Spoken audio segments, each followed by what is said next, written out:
TC, I was thinking last night about our friend, the late, great Sid Mark. Oh, the best. Just the best. A+.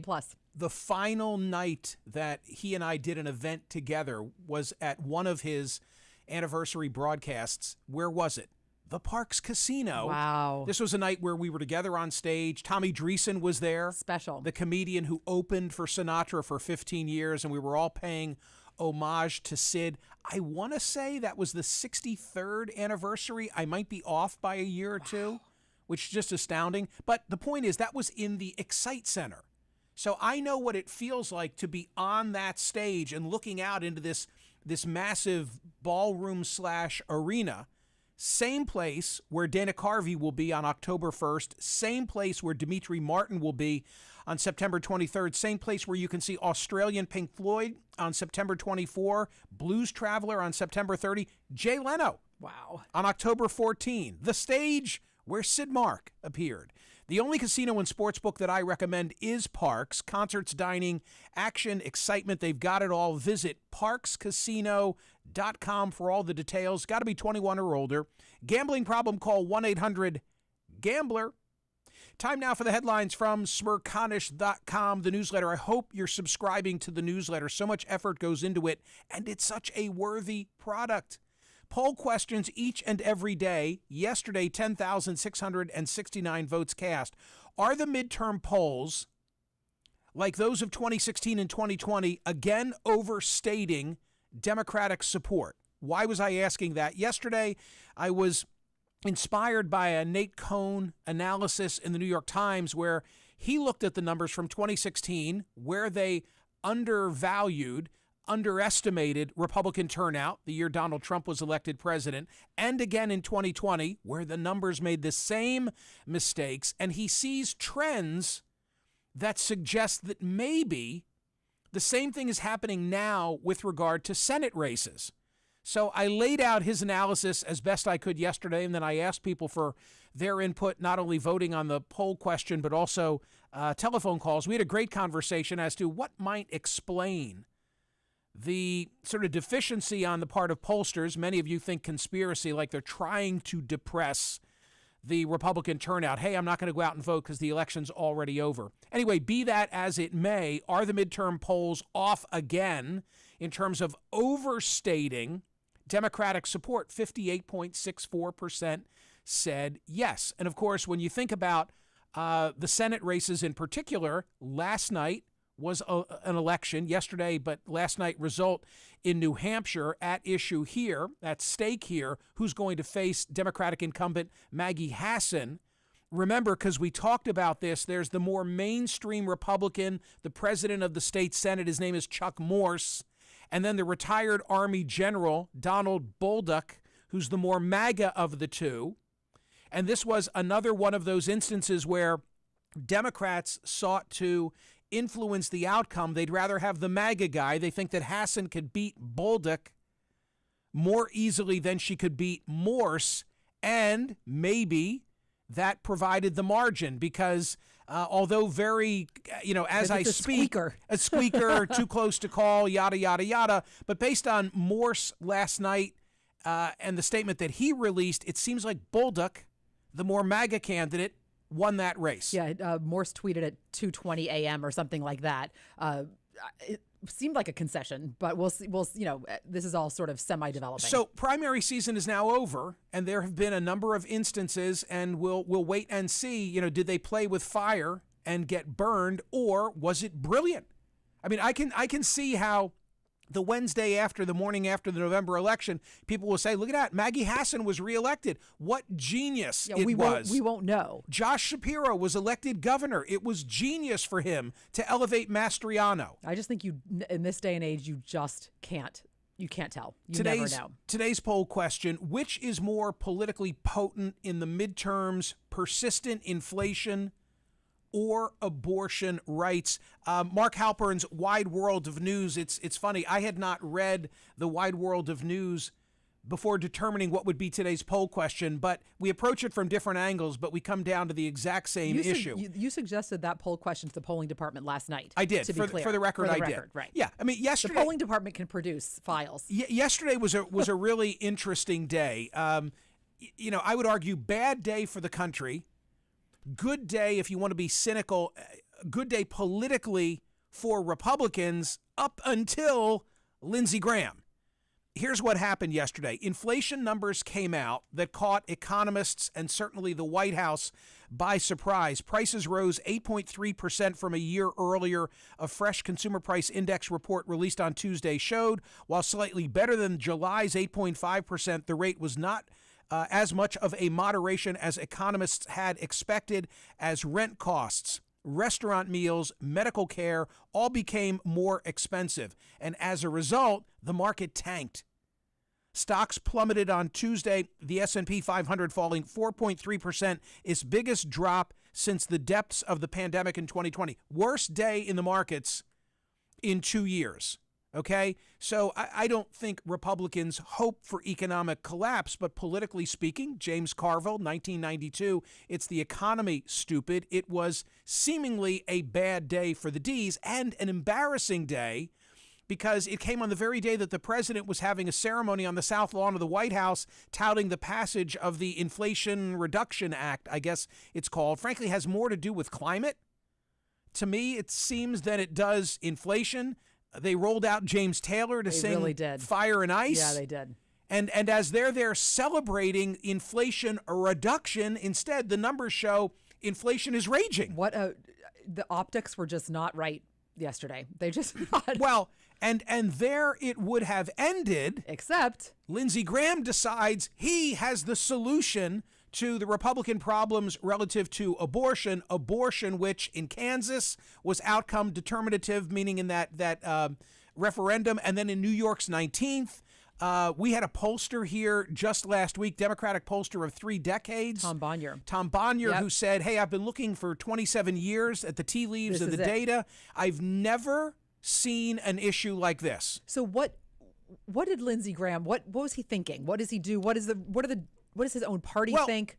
Okay, on one hand, I kind of get it, because the 15-week standard would put us in an abortion ban at 15 weeks. Right, that's the line. Would put us in line with Western Europe, so it's not unheard of. Is it the fact that he wants it to be federal when this was just decided to go back to the states? Is that the issue? Yes. Okay. Because the Republican position has been, to the extent there's a consistent position. Right.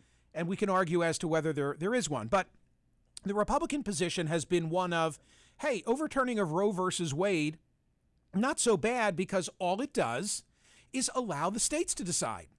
The impact of the Dobbs decision, Justice Alito writing for the majority, is to say to the states, you decide. We're not going to read trimesters into the 14th Amendment. We think that the Dobbs opinion, we think that this abortion standard was created out of whole cloth and is totally unjustified, unsubstantiated in the Constitution. So our position, says the Supreme Court majority, is to let the states decide what the states are going to do.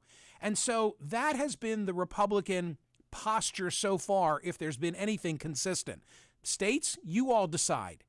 Now here comes Lindsey Graham, again, can point to Western Europe and say, well, that's their standard, so it's not so crazy to say it's 15 weeks. He also gets to say polling data suggests that to the extent there's a consensus, it's somewhere around 15 weeks, okay? But it's totally at odds with Republicans just saying, hey, states, you decide. And it puts abortion back in play on a day that Republicans would much rather be talking about the economy. Okay, so I'm back to asking, why did he do that?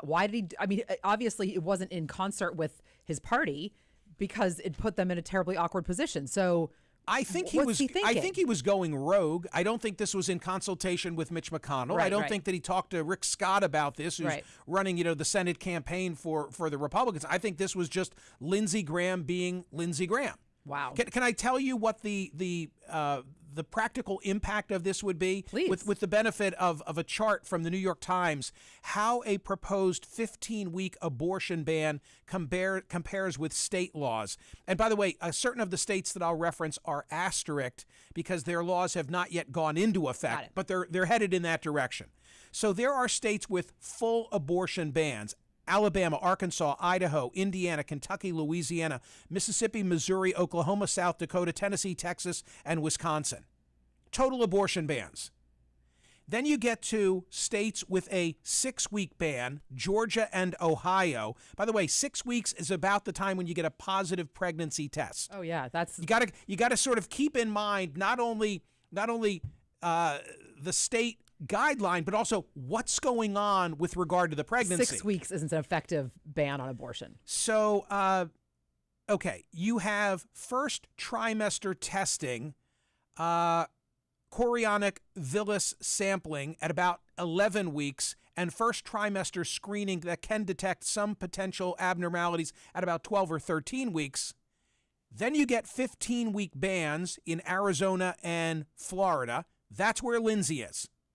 So up until now, I've told you about states, TC, that their bans would go away because they'd fall shy of the 15 weeks. In other words, they want it to be even more severe. Correct. So now, okay. But if there's a national standard at 15 weeks, then, hey, Alabama, Arkansas, Idaho, et cetera, you got to allow more than you want to allow. You got to go to 15. Got it. Okay. From 0, you need to go to 15. Okay, understood. Okay. Now where are we? So I don't know if you remember, I don't know what your testing was, and you don't need to share with us, but amniocentesis is done at about 16, 17 weeks. Yeah. Do you remember that process that can find abnormalities? A lot of women have that test. I do know the process. I didn't have it done. I was so young that they just weren't worried about anything. Okay, but many women do. Many women do. Absolutely. That would come after Lindsey's threshold. Right.